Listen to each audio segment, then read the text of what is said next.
Alors, le problème 5 sous forme de vidéo pour compléter votre feuille de cours. Ici, on voit un oiseau vu par un homme qui a trois types de cônes. Et ce même oiseau vu par un autre primate, un petit primate, le saïmiri. On voit qu'il ne distingue que deux couleurs, il ne distingue pas le rouge. Ceci s'explique par le fait qu'il n'est que deux types de cônes. Alors on va se demander comment l'étude des photorécepteurs permet de placer l'homme dans l'évolution. On voit qu'il est assez proche de cet animal. On sait que l'homme est proche des singes, mais qu'il y a quelques différences. Alors il faut tout d'abord rappeler que la vision des couleurs est due aux opsines qui se trouvent dans les cônes, les opsines sensibles au bleu, sensibles au vert et sensibles au rouge, dont les gènes qui codent pour ces protéines sont situés sur le chromosome 7 pour l'opsine sensible au bleu et sur le chromosome X pour les opsines sensibles au vert et au rouge. Ici, on a la vision d'un individu daltonien qui voit cette image que vous voyez sans doute avec des coquelicots rouges, mais lui, il ne distingue pas le rouge et ça va être la base. Alors, vous pouvez compléter dans le poli, en dessous de la consigne 1, que le daltonisme est dû à une opsine non fonctionnelle, c'est ce qu'on réexplique ici.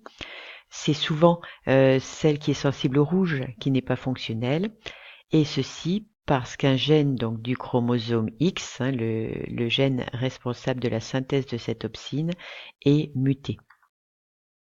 Alors on a ici la vision de deux primates, le chimpanzé qui a une vision comme nous trichromatique et un autre singe avec une queue, le cébus, qui lui, vous le voyez, a une vision dichromatique. Donc on peut noter en dessous du tableau dans votre document que le chimpanzé a, comme nous, une vision en trois couleurs trichromatiques, enfin toutes les couleurs permises par trois types d'opsines.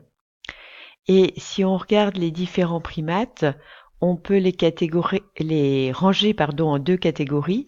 Le chimpanzé, le bonobo, le gorille et le macaque, les singes sans queue, font partie de ce qu'on appelle les singes de l'ancien monde. Par contre, les singes à queue ici, que sont la louate, le saïmiri, le cébus, sont des singes de ce qu'on appelle le Nouveau Monde. Alors, quelle est la place de l'homme parmi ces primates? Eh bien, on le découvre dans ce document. Donc, vous avez déjà noté que le chimpanzé a comme nous une vision trichromatique. Et à quoi cela est dû? Eh bien, c'est dû à la présence de trois gènes qui sont communs aux chimpanzés, aux gorilles, aux macaques, mais aussi à l'homme. Donc, on peut dire que nous appartenons aux primates de l'ancien monde, c'est-à-dire l'Afrique, l'Europe et l'Asie, contrairement aux primates du Nouveau Monde. Donc, on peut compléter la phrase. Étude du document suivant du livre. On voit ici que macaques, chimpanzés et saïmiri ont de fortes ressemblances avec l'homme. On a dans ce tableau les pourcentages de ressemblance entre les gènes, donc ils sont fort ressemblants, alors que la souris, qui n'est pas un primate, est plus éloignée. Donc ceci nous amène à définir le groupe des primates. Et vous pouvez noter qu'on remarque peu de différence dans les séquences des nucléotides. L'ordre des nucléotides dans la molécule d'ADN, c'est ce qu'on appelle la séquence. Donc ce mot est important pour les différents primates. Mais il y a plus de différences avec une souris qui est aussi un mammifère comme nous et comme les autres primates, mais qui n'appartient pas à ce groupe des primates.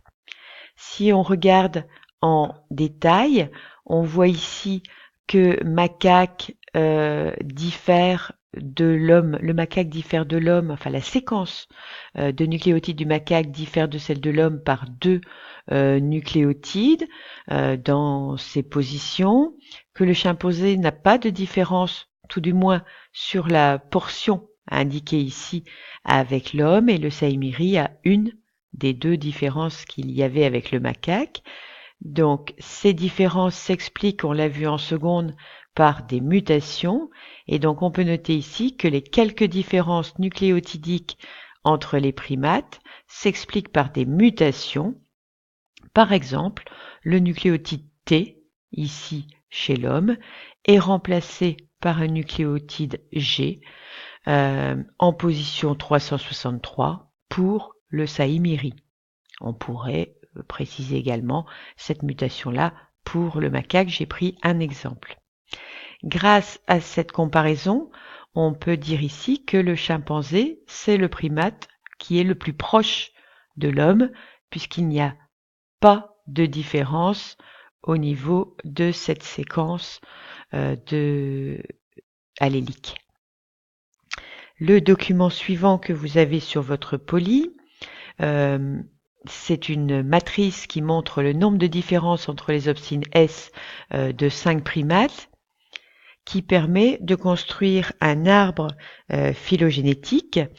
On observe qu'entre un homme et un homme, il n'y a aucune différence, bien évidemment, d'où la série de 0 qu'il y a dans la diagonale, mais il n'y a pas plus de différence entre un homme et un chimpanzé.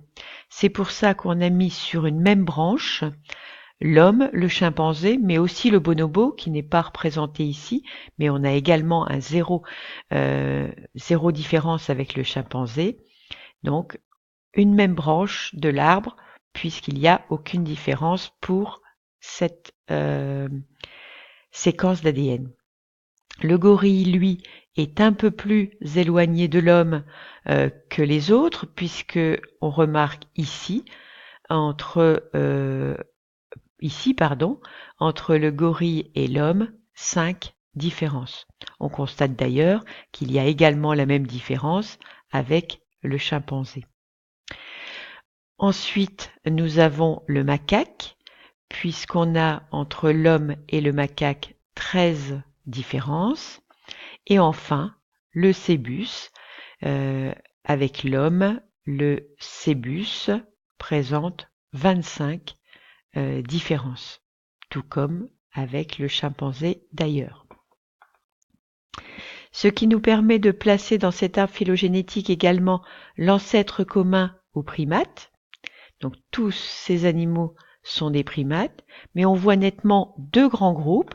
On va donc pouvoir d'une autre couleur représenter un ancêtre commun ici à tous ces animaux. Donc j'en ai ajouté deux autres par rapport à ceci pour que vous puissiez établir un groupe. Je vous demande de compléter ancêtre commun à quoi? Et ici, un autre ancêtre commun à tout ce groupe de primates que vous devez pouvoir définir d'après le document précédent. Ceci nous amène à un bilan que vous avez donc à compléter sur le poly. La comparaison des séquences, une séquence c'est donc l'ordre des nucléotides, terme à compléter que j'ai mis en gras, des gènes des pigments rétiniens comme l'opsine permet de confirmer que l'homme appartient bien au groupe des primates. Et plus précisément, au sein de ce groupe, son plus proche parent, c'est le chimpanzé, car, et ce sera toujours la justification que vous aurez apportée dans les documents, enfin dans les études de documents de ce type, c'est avec lui qu'il partage le plus de ressemblances dans les séquences. Au cours de l'évolution, la vision est devenue trichromatique pour certains primates dont l'homme, grâce à l'apparition d'un troisième gène qui code pour une nouvelle opsine, l'opsine sensible au rouge. Ce qui nous amène à la notion, l'étude comparée des pigments rétiniens permet de placer l'homme parmi les primates. Ce qui termine ce chapitre. Merci pour votre attention.